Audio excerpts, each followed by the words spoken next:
Hi, I'm Marymartha Turner. I'm a junior, and I'm from Atlanta, Georgia. I'm Abbey Crawford. I am a freshman, and I'm from East Tennessee.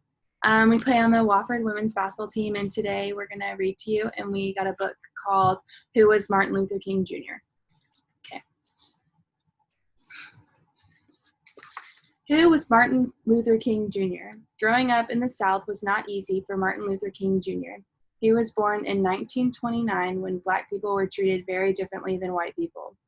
One day, Martin's father took his young son to buy a pair of shoes.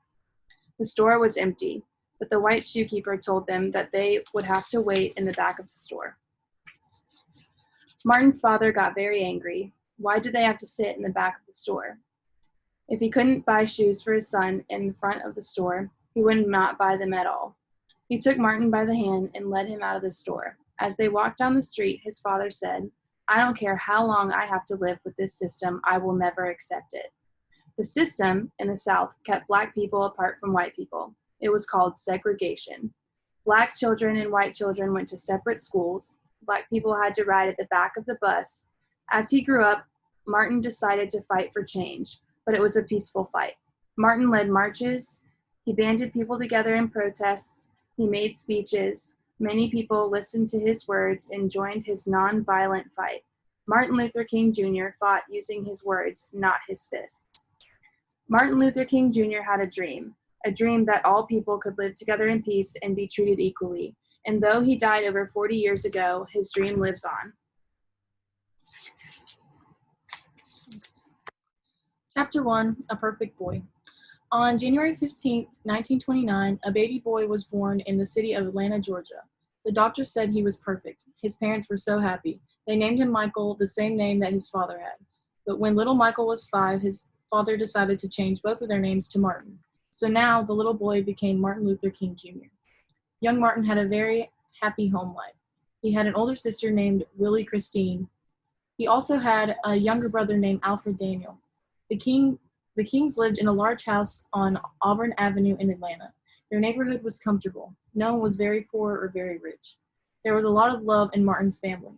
Martin never remembered his parents arguing. Martin's mother, Alberta Williams King, was very soft-spoken and easygoing. Her father was a well-known minister. After high school, she went to college, which was something that not many Black women did back then. Alberta had a warm personality, and Martin always found it very easy to talk to her. Martin's father, Martin Sr., was a large man in many ways. He weighed about 220 pounds and was filled with self-confidence. Martin Jr. admired his father very much. His father's family was very poor and lived in a run-down shack. They were sharecroppers. A sharecropper is a farmer who does not own his own land. Instead, he works on another farmer's land and gets some of the crops for himself. Martin's father worked hard to get his high school and college diplomas. After college, he became a minister of the Ebenezer Baptist Church in Atlanta. The Ebenezer Baptist Church was like a second home to Martin. He sang in the church choir, he went to Sunday school, and made many friends. It was there that Martin learned to get along with all kinds of people, kids as well as teachers. One of Martin's good friends was white. The boys had known each other since they were 3 years old. The boy didn't live near Martin, but his father owned a store across the street from the King home. Martin and the boy were always together, but when they turned 6, they started school. Martin went to a school for Black children. The boy went to a school for white children. One day, the boy's father told his son that he could no longer play with Martin. Martin ran home and cried to his mother. It was the end of the friendship. That night at dinner, the family had a long talk. This was the first time that Martin realized how many white people felt about Black people. Even so, his parents told Martin not to hate white people. It was his duty as a Christian to love everyone. Martin's mother told him that he should always keep a sense of somebodyness, that he was important, even though the outside world was telling him he's not. As Martin Luther King Jr. grew up, he became more and more aware of the problems facing Black people, especially in the South. Everywhere he looked, there were whites-only signs. Blacks could not go into many hotels, restaurants, and stores. Blacks could not even drink out of the same water fountains as whites. In many cities, Blacks had to ride in the back of the bus. If they tried to sit in the front, they were thrown in jail. And if Black people wanted to go to a movie theater, they had to sit way up in the balcony. These rules were called Jim Crow laws, and they made Martin very angry.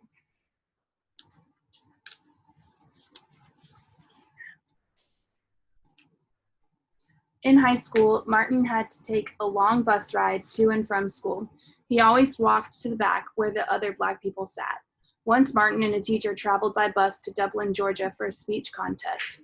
Martin won the contest and was very proud. On the way home to Atlanta, the bus driver ordered Martin and his teacher to give up their seats to white passengers. When they did not move right away, the bus driver became angry. It was the law, after all. They ended up standing in the aisle for the 90-mile ride, but Martin told himself, one of these days, I'm going to put my body up there where my mind is. He knew that one day he would have a seat up front. Chapter 2, School Days. Martin Luther King Jr. was a very good student. He loved to read and make speeches. He studied very hard and skipped 2 grades. At just 15 years old, he graduated from high school. That summer, Martin worked in Simsbury, Connecticut. It was Martin's first time in the North. He had a job in the tobacco fields. He was surprised to see how different life was for Blacks in the North. Black and white children went to same schools. There were no separate restaurants. Martin dreamed that this could happen in the South too. If only there was some way he could make this dream come true. Martin returned to Atlanta to attend Morehouse College. This was the same college that his father had attended. All the students at that school were Black. All the teachers were Black too. At first, Martin wasn't sure what he wanted to study. He knew that he wanted to spend his life helping Black people. But what was the best way to do that? Perhaps he would follow in his father's footsteps and become a minister, or maybe he would become a lawyer. In college, Martin Luther King Jr. read an essay by a man named Henry David Thoreau. The essay was written in 1849. In this essay, Thoreau said that people have the right to disobey unjust laws. In Thoreau's time, the United States still allowed slavery. Thoreau wanted to protest slavery. He felt that the government was wrong to allow it, so he refused to pay his taxes. As a result, he was thrown in jail. But Thoreau did not mind being in jail. He was making a point. Martin liked the way Thoreau thought. He also liked that Thoreau protested in a peaceful way. 2 of Martin's favorite college teachers were ministers. Because of them, he decided to become a minister as well. As a minister, Martin could speak out against segregation. He could show his people how much he cared. When Martin Luther King Jr. was only 17, he gave a sermon at his father's church. He wasn't a minister yet, but the sermon was heartfelt and inspiring. His words not only touched the members of the congregation, but his father as well. The very next year, Martin became a minister and also an assistant in his father's church. In 1948, Martin graduated from college. He was 19. Martin's father wanted him to stay at the Ebenezer Baptist Church, but Martin wanted to continue his education. In September, he entered Crozer Theological Seminary, a school of religion in Chester, Pennsylvania. Out of 100 students at the school, only 6 were Black. At Crozer, Martin studied the teachings of people such as Mahatma Gandhi, the first leader of modern-day India. Like Thoreau, Gandhi believed change could come from peaceful protests. In 1951, Martin graduated from Crozer. He was the top student in his class, but he still thought there was more to learn about helping people through protest. So he moved to Massachusetts to study at the Boston University of Theology. In Boston, Martin met Coretta Scott.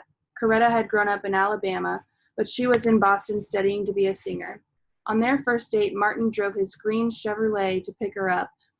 Over lunch, they talked about how hard it was to be Black in the United States. They also talked about how people could live together in peace. Martin was impressed by Coretta. After only 1 hour, Martin knew that he and Coretta were going to get married one day, and he was right. On June 18, 1953, they were married at the Scotts' home in Marion, Alabama. The young couple lived in Boston.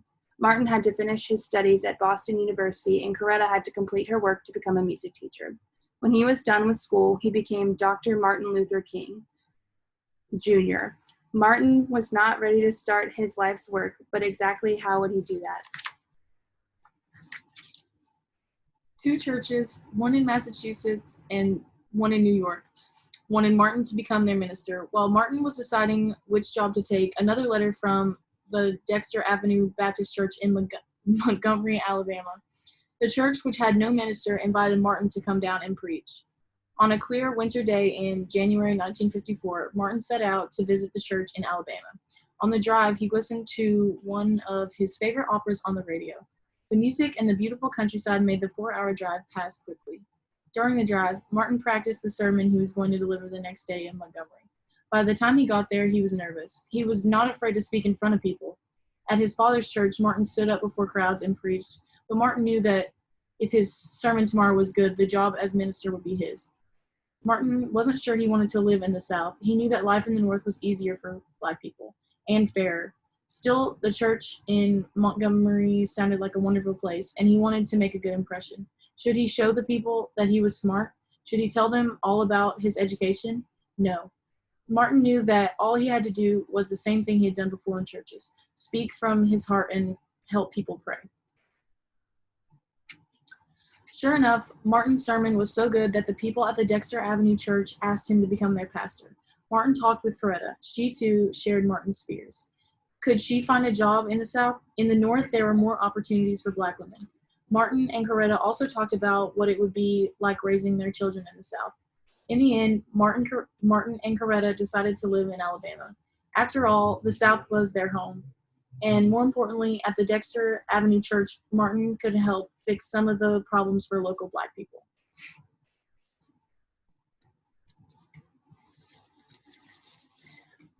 Martin started his job as the pastor of the Dexter Avenue Baptist Church on September 1st, 1954. In his sermons, he persuaded church members to register to vote. Voting was one way to change unjust laws. He also encouraged them to join the NAACP, the National Association for the Advancement of Colored People. The NAACP is one of the oldest civil rights groups in the United States. It was formed on February 12, 1909. Its purpose is to help minorities get equal and fair treatment when they look for a job, buy a home, or apply to a school. These are just a few examples of civil rights.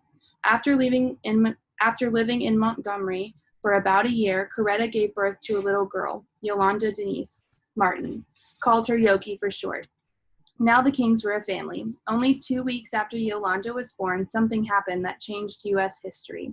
On December 1st, 1955, a 42-year-old Black woman named Rosa Parks got on a bus in Montgomery. Instead of going to the back of the bus, she sat down in the seat at the front. The bus driver told her to move, but Rosa Parks refused, and she was arrested. Black leaders, including Martin Luther King Jr., met to discuss Rosa Parks' arrest. Martin and the others came up with a plan. They would not ride the city buses to school or to work. This kind of protest is called a boycott. If the Blacks of Montgomery stopped riding the buses, then the bus company would lose money. Perhaps then the government would change the laws. Monday, December 5th, 1955, was the day the boycott began. Since Monday was the start of a new school and work week, people would have to take cabs or find rides in cars. Some people would even have to walk. But Martin believed the boycott would send a strong message. If Black people couldn't sit wherever they wanted, they would refuse to take the buses. On Monday morning, Coretta and Martin woke up early.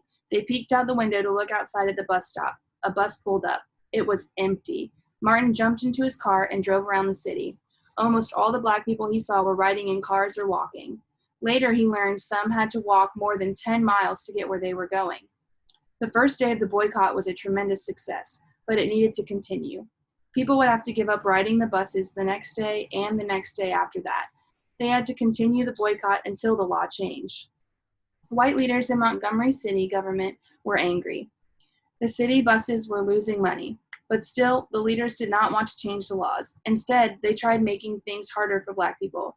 The police commissioner told the taxi companies to change higher fares so that it would be too expensive for most people to take taxis.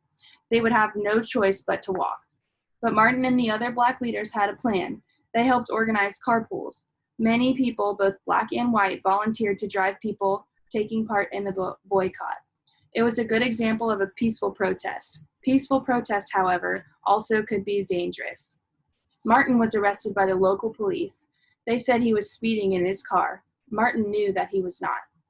The police wanted to scare him into stopping the bus boycott.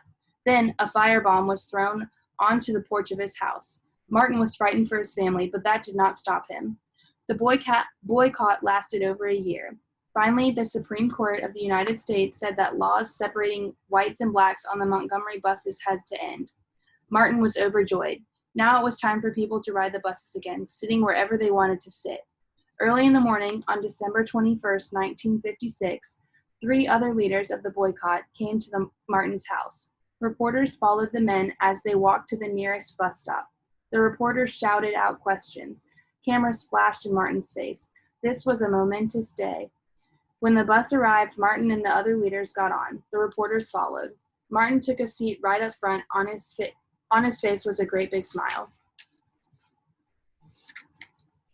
Integrating the buses in Montgomery had worked, but Martin Luther King Jr. knew that this was just the beginning. Martin and the other black leaders met in Atlanta, Georgia. They formed a civil rights group called the Southern Christian Leadership Conference, the SCLC. On February 14, 1957, Martin became the head of the group. In the South, civil rights leaders faced growing violence.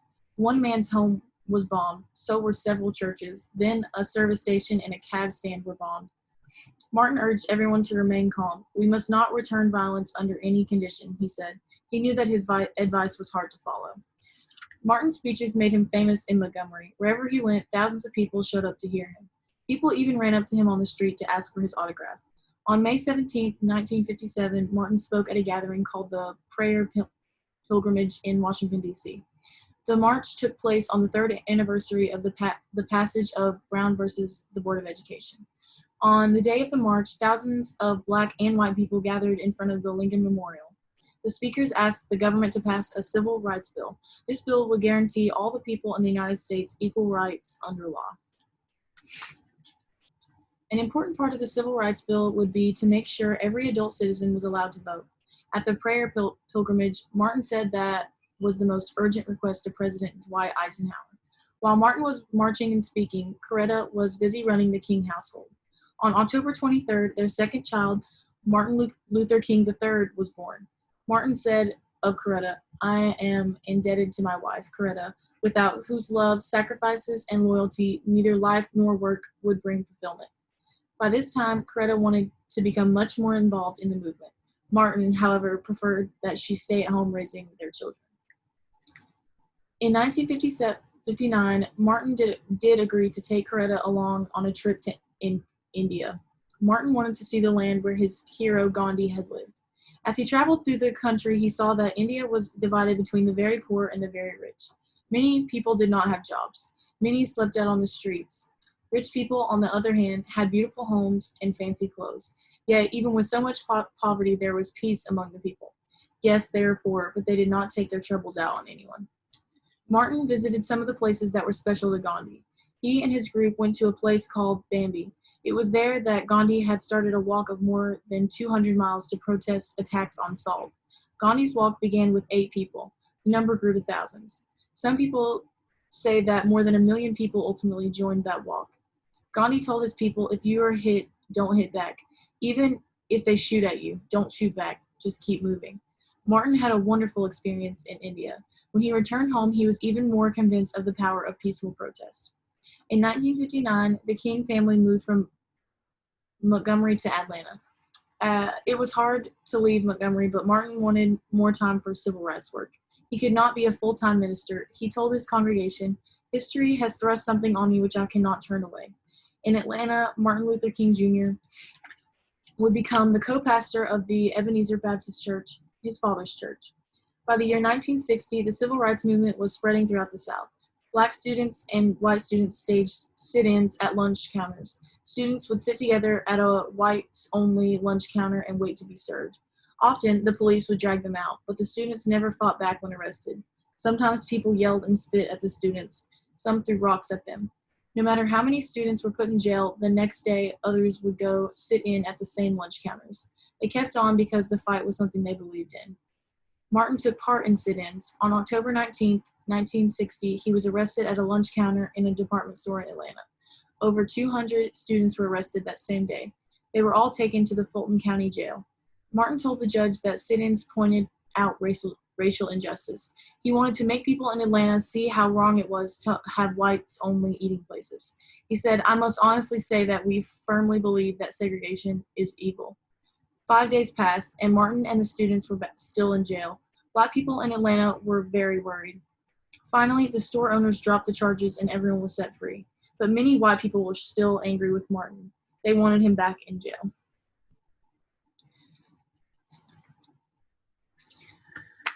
Thanks for reading with us.